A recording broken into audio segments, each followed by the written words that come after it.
अब हम बात करेंगे देश की ताकत की। भारतीय नौसेना ने लहरों पर पहरेदारी के लिए एक और विध्वंसक आईएनएस इंफाल को तैनात कर दिया है।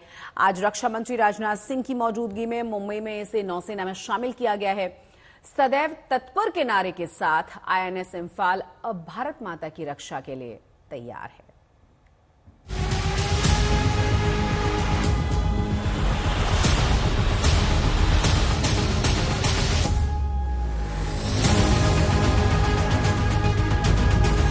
समंदर में लहरों के 3 पहरेदार तैनात हो चुके हैं।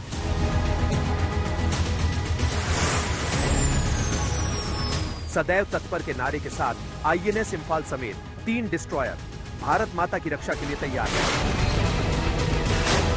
तीसरे डिस्ट्रॉयर यानी विध्वंसक के आने से हिंद महासागर में भारत की ताकत और शान दोनों बढ़ गई है।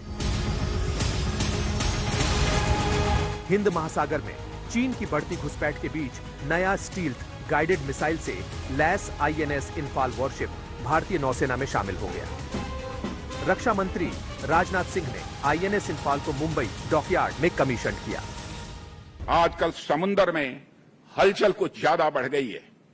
भारत की बढ़ती आर्थिक और सामरिक ताकत ने कुछ ताकतों को ईर्ष्या और द्वेष से भर दिया है। अरब सागर में हाल में हुए यमवी एंड प्लूटो पर ड्रोन हमले और कुछ पहले लाल सागर में यमवी साईं बाबा पर हुए हमले को भारत सरकार ने बहुत ही गंभीरता पूर्वक लिया है। भारतीय नौसेना ने समुद्र की निगरानी बढ़ा दी है। जिन्होंने भी इस हमले को अंजाम दिया है उन्हें हम सागर तल से भी ढूंढ निकालेंगे और उनके खिलाफ कठोर कार्रवाई की जाएगी। मैं यह आपको आश्वस्त करना चाहता हूं। पहले देखिए आखिर इसे विध्वंसक क्यों कहा जा रहा है। हथियारों के मामले में आईएनएस इंफाल युद्धपोत बेहद घातक है। ये जंगी जहाज ब्रह्मोस और बराक मिसाइलों से लैस है। इसमें 32 बराक मिसाइलें तैनात हैं। ये डिस्ट्रॉयर वॉरशिप सतह से सतह पर मार करने वाली 16 BrahMos antiship missile, surveillance radar, 76 mm rapid mount gun, 4 anti submarine torpedo से लैस है। साथ ही आईएनएस इंफाल में 2 एंटी सबमरीन रॉकेट लॉन्चर्स भी मौजूद हैं। ये जंगी जहाज पनडुब्बियों से लड़ने में भी सक्षम है। आईएनएस इंफाल पर 2 वेस्टलैंड सी किंग या HAL ध्रुव हेलीकॉप्टर भी लैंड कर सकते हैं। इसके साथ ही इस युद्धपोत में state of the art sensor लगे हैं जो दुश्मन के हथियारों का आसानी से पता लगा सकते हैं।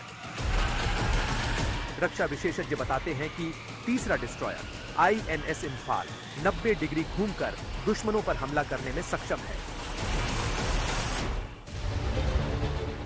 भारत में प्रोजेक्ट 15B के तहत नेवी के लिए 4 डिस्ट्रॉयर यानी विध्वंसक बनने हैं। साल 2021 में इस प्रोजेक्ट का पहला डिस्ट्रॉयर विशाखापट्टनम नेवी में शामिल हुआ। विशाखापट्टनम गाइडेड मिसाइल डिस्ट्रॉयर है और ये दुश्मन के रडार की नजर से बचकर ऑपरेट कर सकता है। इसमें सतह से सतह में मार करने वाली मिसाइल और सतह से हवा में मार करने वाली मिसाइल लगी है। ये डिस्ट्रॉयर न्यूक्लियर, बायोलॉजिकल और केमिकल वॉर की स्थिति में भी ऑपरेशन को अंजाम दे सकता है। 18 दिसंबर 2022 में विशाखापट्टनम क्लास का ही दूसरा डिस्ट्रॉयर नेवी में शामिल हुआ। इसका नाम है आईएनएस मोरमुगाओ। तीसरा डिस्ट्रॉयर आज यानी 26 दिसंबर 2023 को नेवी में शामिल हुआ। आईएनएस इंफाल की सबसे बड़ी खासियत है कि ये 75% से ज्यादा मेक इन इंडिया के तहत बना है। ये जंगी जहाज 33 किलोमीटर प्रति घंटे की रफ्तार से चल सकता है।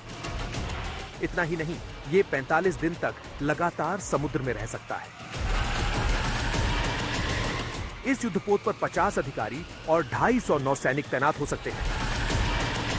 आईएनएस इंफाल का वजन 7,400 टन और कुल लंबाई 163 मीटर है।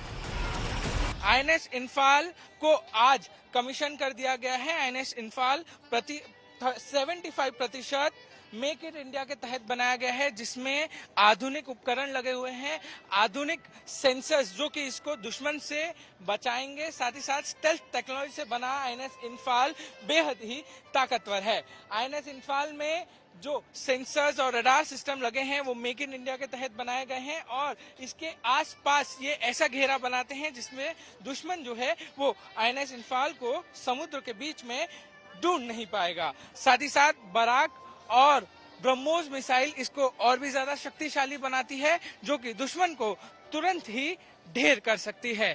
ऐसे में आईएनएस इंफाल के भारतीय नौसेना में शामिल होने के बाद भारतीय नौसेना की शक्ति 3 गुना बढ़ गई है।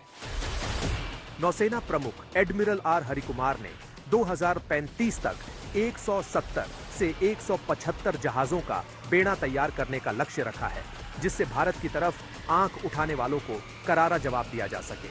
मुंबई से पारस दामा और दिल्ली से मंजीत नेगी के साथ आज तक ब्यूरो।